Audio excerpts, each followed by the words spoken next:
ಲೋಕಸಭೆಯ ವಿರೋಧ ಪಕ್ಷದ ನಾಯಕ ರಾಹುಲ್ ಗಾಂಧಿ ಮತ್ತು ಕಾಂಗ್ರೆಸ್ ಪಕ್ಷವು ಸಂವಿಧಾನಿಕ ಸಂಸ್ಥೆಗಳನ್ನು ವಿಶೇಷವಾಗಿ ಭಾರತದ ಚುನಾವಣಾ ಆಯೋಗವನ್ನು ಹಾಳುಗೆಡವಲು ಪ್ರಯತ್ನಿಸುತ್ತಿದೆ ಎಂದು ಆರೋಪಿಸಿ ಒಟ್ಟು 272 ಗಣ್ಯ ನಾಗರಿಕರು ಬಹಿರಂಗ ಪತ್ರವೊಂದನ್ನು ಬಿಡುಗಡೆ ಮಾಡಿದ್ದಾರೆ. ಈ ಗಣ್ಯರಲ್ಲಿ 16 ನ್ಯಾಯಾಧೀಶರು, 123 ನಿವೃತ್ತ ಅಧಿಕಾರಿಗಳು ಮತ್ತು 133 ನಿವೃತ್ತ ಸಶಸ್ತ್ರ ಪಡೆಗಳ ಅಧಿಕಾರಿಗಳು ಸೇರಿದ್ದಾರೆ.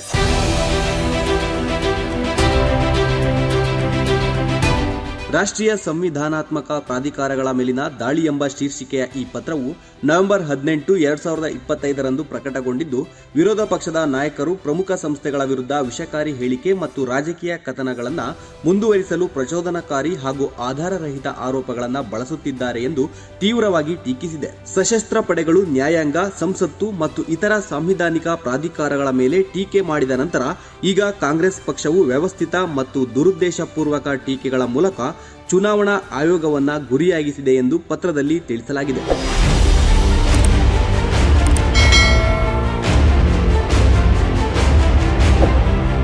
ವಿರೋಧ ಪಕ್ಷದ ನಾಯಕ ರಾಹುಲ್ ಗಾಂಧಿ ಅವರು ಪದೇ ಪದೇ ಮತಕಳ್ಳತನದ ಸ್ಪಷ್ಟ ಮತ್ತು ನಿರ್ವಿವಾದದ ಸಾಕ್ಷ್ಯ ತಮ್ಮ ಬಳಿ ಇದೆ ಎಂದು ಹೇಳಿಕೊಂಡಿದ್ದು, ಚುನಾವಣಾ ಆಯೋಗ ರಾಜದ್ರೋಹ ಎಸಗಿದೆ ಎಂದು ಆರೋಪಿಸಿದ್ದಾರೆ ಎಂದು ಸಹಿದಾರರು ಪತ್ರದಲ್ಲಿ ಉಲ್ಲೇಖಿಸಿದ್ದಾರೆ. ಅವರು ಅಧಿಕಾರಿಗಳಿಗೆ ಅವರನ್ನ ಸುಮ್ಮನೆ ಬಿಡುವುದಿಲ್ಲ ಎಂದು ಬೆದರಿಕೆ ಹಾಕಿದ್ದರೂ ಇಲ್ಲಿಯವರೆಗೆ ಯಾವುದೇ ಔಪಚಾರಿಕ ದೂರು ಅಥವಾ ಪ್ರಮಾಣೀಕೃತ ಅಫಿಡವಿಟ್ ಅನ್ನು ಸಲ್ಲಿಸಿಲ್ಲ ಎಂದು ಉಲ್ಲೇಖಿಸಲಾಗಿದೆ.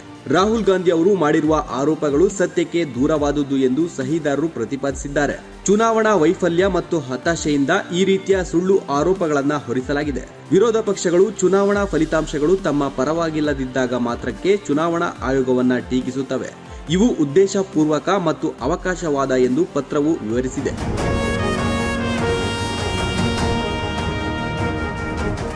ಇದಲ್ಲದೆ ಮತದಾರರ ಪಟ್ಟಿಯ ಸಮಗ್ರತೆಯನ್ನ ಖಚಿತಪಡಿಸಿಕೊಳ್ಳುವ ಬಗ್ಗೆ ಪತ್ರವು ಕಳವಳ ವ್ಯಕ್ತಪಡಿಸಿದೆ. ನಕಲಿ ಮತದಾರರು ಮತ್ತು ಪ್ರಜೆಗಳಲ್ಲದವರು ಭಾರತದ ಸರ್ಕಾರವನ್ನ ನಿರ್ಧರಿಸುವಲ್ಲಿ ಯಾವುದೇ ಪಾತ್ರ ವಹಿಸಬಾರದು ಎಂದು ಎಚ್ಚರಿಸಿದೆ.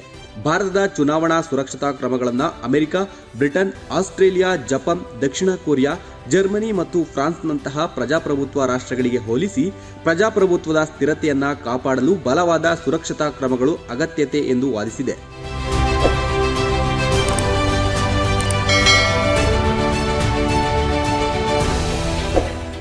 ಲೇಟೆಸ್ಟ್ ಹಾಗೂ ಇಂಟ್ರೆಸ್ಟಿಂಗ್ ಸುದ್ದಿಗಳಿಗಾಗಿ ಬಾಸ್ ಟಿವಿ ಕನ್ನಡ ಚಾನೆಲ್ನ ಸಬ್ಸ್ಕ್ರೈಬ್ ಮಾಡಿ. ಹಾಗೆಯೇ ಬೆಲ್ ಐಕಾನ್ ಪ್ರೆಸ್ ಮಾಡಿ. ಇದರ ಜೊತೆಗೆ ಫೇಸ್ಬುಕ್, ಇನ್ಸ್ಟಾಗ್ರಾಮ್, ಎಕ್ಸ್ ನಲ್ಲೂ ಮಿಸ್ ಮಾಡದೆ ಫಾಲೋ ಮಾಡಿ.